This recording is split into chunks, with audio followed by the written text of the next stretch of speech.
welcome back to our channel. My name is Mariel Coates, and today we're going to do a backyard tour. Alright, let's have a look around. The size of our lawn is 2.3 acres and I'll show you around. Let's go.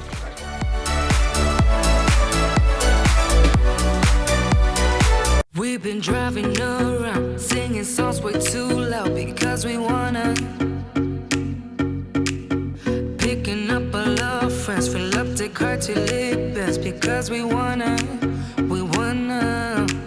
Yeah, we just wanna have fun. The trunk's full of wine. We're gonna stay up, have the time of our lives. The night is young, don't need anybody else.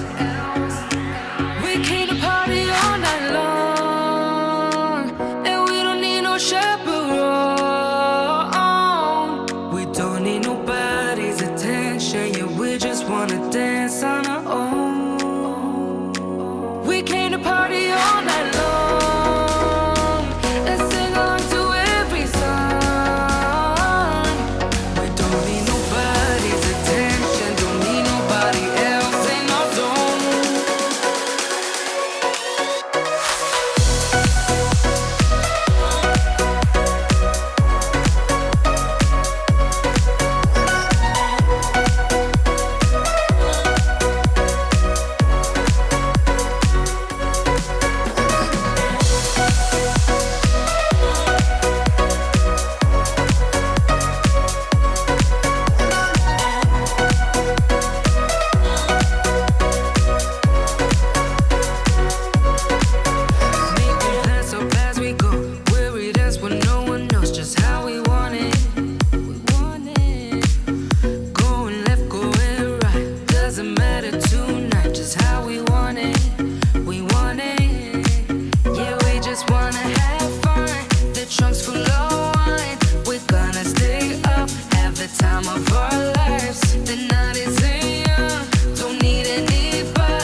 Hi Star, how are you?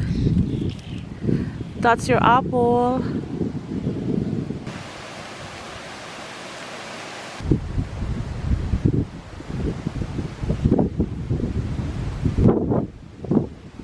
This is our paddock. Ito si Star, ang aming goat. And there's two alpacas over there. Alright, so this is our backyard, literally the back of our house. And this is our paddock.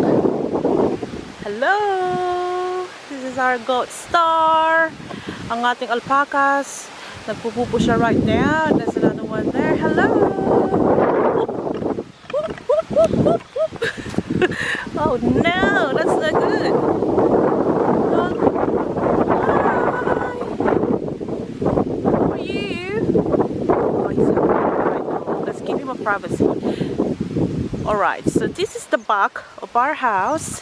That's our neighbor next door. And this is our paddock. Part ng paddock namin paikot hanggang doon sa harapan. And this is the front of our house. Actually, this is the back, but the front design of the house is facing here. Alright, so that is a chicken house over there.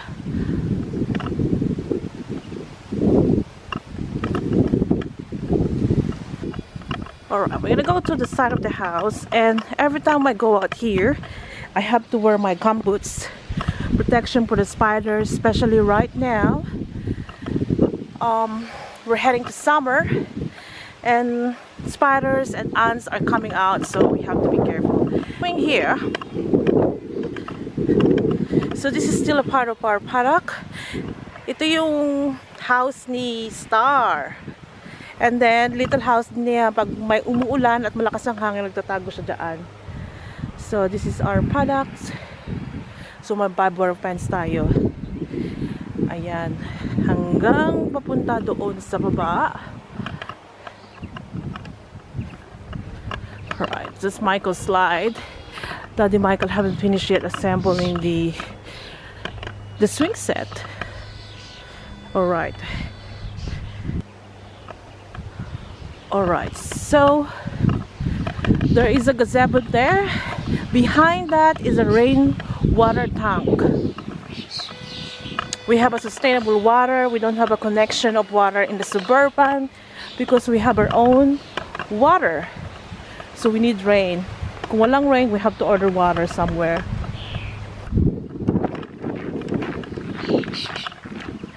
So these are some of the flowers. Lots of bees around there. Alright, so this is our driveway. So that's the shed over there. So this is the driveway.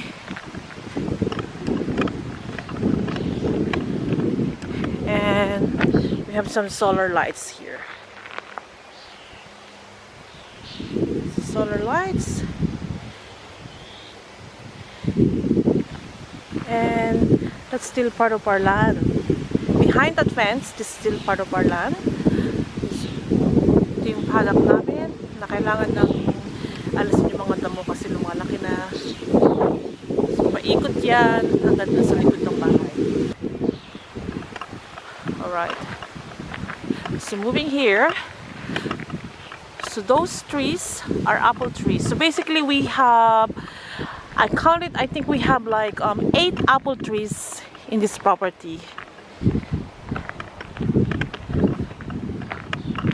Alright, so we have a long driveway. Ito yung papunta sa... Alright. It's nice weather actually. Sun is up. Those are apples. We got hazelnut tree, lemon tree, lots of apple trees there. And that's our gate. And that's our neighbor's shed. Here is the vegetables garden. Actually, this is a old vegetable garden. And it needs to tidy up. May bako dyan kasi every night there's a lot of kangaroos and wallabies around. Even possum na kumakain ng mansanas at mga kung ano-ano. Alright. So here is the gate. Not gonna show you the mailbox, obviously. Alright. So here is the front yard. So ito yung bakuran namin hanggang doon sa baba. So this is the gate. Now we're gonna go in this section and then pupunta tayo sa shed. So every time I walk here, I look at the ground just to make sure there's no snake, because as I said, summer is approaching. And itong mga snake, baka may snake tayo dito, lalabas sila. Especially that pile of woods. It's really scary. So we have another water pump there behind the shed. So this is our garden. Alright, plenty of boxes there. And the reason we haven't moved it to the house kasi magre-renovate kami ng kitchen, so it's pointless na magkalat ng mga box doon kung magre-renovate kami ng kitchen. And yes, and there's another garage here kasi the previous owner, they have caravan and boat.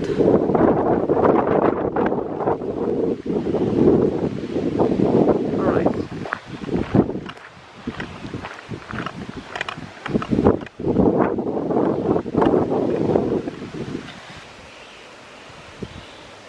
There you go. And ito paikot na to doon sa back. Alright, so we're gonna go there.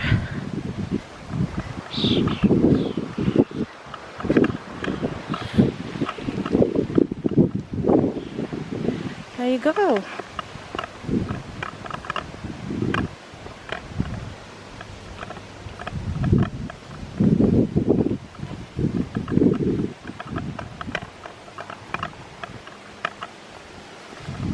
Asan na yung goat? Asa na si Star? Sa mga alpaca. Wala na. Alright. Doon sila. Doon si Star. Hey Star! Anong ginagawa mo dyan?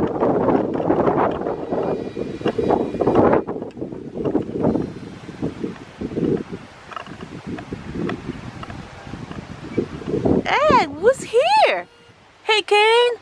He's watching Star. How are you, Kane? Kane is a Bengal cat. He's really good cat. Hey Kane! Hey Star! Lumipat na kayo dito? Alright, for dinner we're having a barbecue. Meron tayo ditong mushrooms. Stuffed with some capsicum and onions. Meron din tayong corn in the cup. We have hot Mexican sausage. Steaks. Meron din tayong beef. Meron din tayong chicken kebabs. Guys, a nice weather today. So what we're gonna have for dinner is barbecue. Alright, check natin yung temperature. So that should be fine. It's invisible, mate. It's gonna be a bit hard to get in there. I might have to push that back a little bit if I can.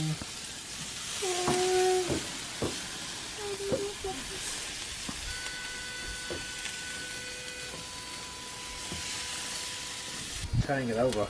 It's like the sausage it looks like a snake. That's true, I suppose. That one is much stronger. Meat has. That one on the top did okay. Yeah, we definitely need to move it over. It's not that difficult on me.